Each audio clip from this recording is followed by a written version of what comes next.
Hello दोस्तों, नमस्कार दोस्तों। मेरे इस ब्लॉग में आप सभी का स्वागत है। दोस्तों, आप सभी से एक प्रार्थना हमारी रहेगी कि अगर आप हमारे इस चैनल पे नए हैं दोस्तों, तो हमारे चैनल को सब्सक्राइब और लाइक शेयर ज़रूर कर दीजिए और बेल आइकन दबाना ना भूलें ताकि आने वाली वीडियो हमारी आप तक सबसे पहले पहुंचे। दोस्तों, आप सबसे हमारी यही प्रार्थना रहेगी कि हम आज एक ऐसे टॉपिक पे बात करने वाला हूं, तो हमारे वीडियो में अंत तक बने जरूर रहें। दोस्तों, आज समय चल रहा है, इस समय जो ये मंथ चल रहा है सावन। अब सावन में ज़्यादातर लोग आज भोले बाबा के श्रद्धालु होते हैं और वहाँ जो है कांवड़ लेके जाते हैं और कुछ लोग गंगा जल भर के लेके जाते हैं और शिव जी को अभिषेक करते हैं। तो मैं जो है बताऊंगा आपको कि आप जैसे गंगा जी पे या हरिद्वार जाते हैं तो आपको वहाँ पर कितना पुण्य होता है और क्या आपको लाभ मिलता है, मैं इस पर चर्चा करने वाला आपसे हूँ। क्योंकि हमारे शास्त्रों में ऐसा प्रमाण मिलता है और हमारे सदगुरु जी ने भी ये बताया है कि अगर आप कहते हैं तीर्थ गए सेक फल, संत मिले फल चार और सदगुरु मिले फल अनेक उपजे, कहें कबीर विचार।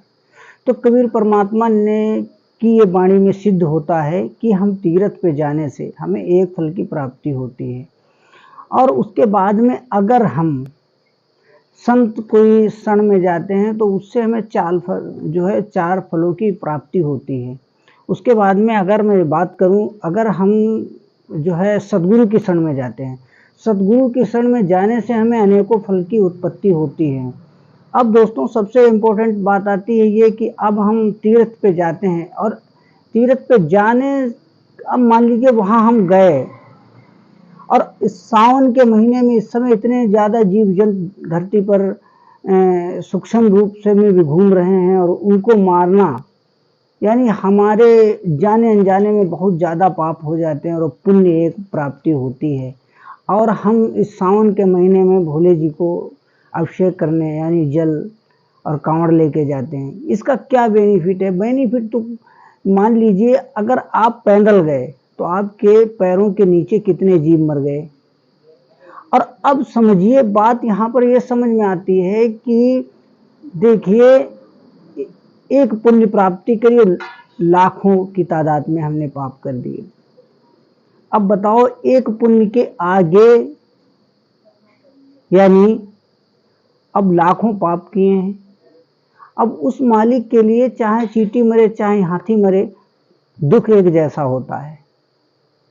अब सबसे बात यही अति इम्पोर्टेंट है कि अब हम चाहे मान लीजिए हमारा कोई घर का सदस्य, हमारे बच्चे हों, दो छोटे बड़े हों, तो एक की किसी की डेथ हो जाती है तो हमें क्या एक छोटे वाले में क्या दुख कम होता है? नहीं। चाहे बड़ा मरे और चाहे छोटा मरे, दोनों में एक से जैसा दुख हमें होता है। तो इसी प्रकार उस ईश्वर को भी चाहे चींटी मारिए और चाहे हाथी मारिए, चाहे किसी मनुष्य की आप जो है हत्या कर दीजिए, वो एक रेशियो में पाप लगता है। अब दोस्तों, सबसे बड़ी इंपॉर्टेंट बात यह आती है कि सावन के महीने में हम अभिषेक करने जाते हैं, जल चढ़ाने। अब जल बताइए, अब ये बात सोचिए, मन में सोचिए कि परमात्मा ने हम आप सबको बुद्धि दी है, हमारे सदग्रंथों के अंदर लिखा क्या है और हमें उल्टी साधना बताई गई इन धर्म गुरुओं के। और इन मान लीजिए कहीं न कहीं जो जिनको शास्त्र का ज्ञान कहते थे, शास्त्र का ज्ञान इनको है, उन्होंने हमें उल्टा पढ़ाई पढ़ा दी, ऐसे कर्म में उलझा दिया जिससे हमें कोई बेनिफिट नहीं मिलता है। अब ये स्वयं शिव जी भी यही कह रहे हैं कि मैं कर्म से ज़्यादा और भाग्य से पहले किसी को कुछ नहीं दे सकते हैं। और फिर हम आप इन बहकाई हुए धर्म गुरुओं के, आज हम सब, हमारा समाज पढ़ा लिखा है, शिक्षित है और इसी पे ज़्यादातर फोकस किया है हमारे जगत गुरु तत्वदर्शी संत रामपाल जी महाराज जी ने। तो दोस्तों, आप समझदार हैं, समझ सकते हैं, आप शास्त्रों को देख सकते हैं। इसके लिए आप जगत गुरु तत्वदर्शी संत रामपाल जी महाराज जी की वेबसाइट पर जाइए और उसमें पुस्तकें डाउनलोड करिए और सत्संग सुनिए, साधना चैनल पर आता है। फिर आपको पता लगेगा कि कितना फ़ायदा है हमें ये जो हम लोग वेद में चल रहे हैं। तो दोस्तों, आपसे हमारी प्रार्थना ये रहेगी कि अगर आपको हमारी वीडियो अच्छी लगी है तो वीडियो को शेयर ज़रूर कर देना। शेयर का कोई पैसा नहीं लगता है। और दोस्तों, आपको अधिक जानकारी लेके आऊँगा, और आज आप सबसे हमारी यही प्रार्थना रहेगी कि आप एक बार संत रामपाल जी महाराज जी का सत्संग जरूर सुनिए। आपसे हाथ जोड़कर प्रार्थना है।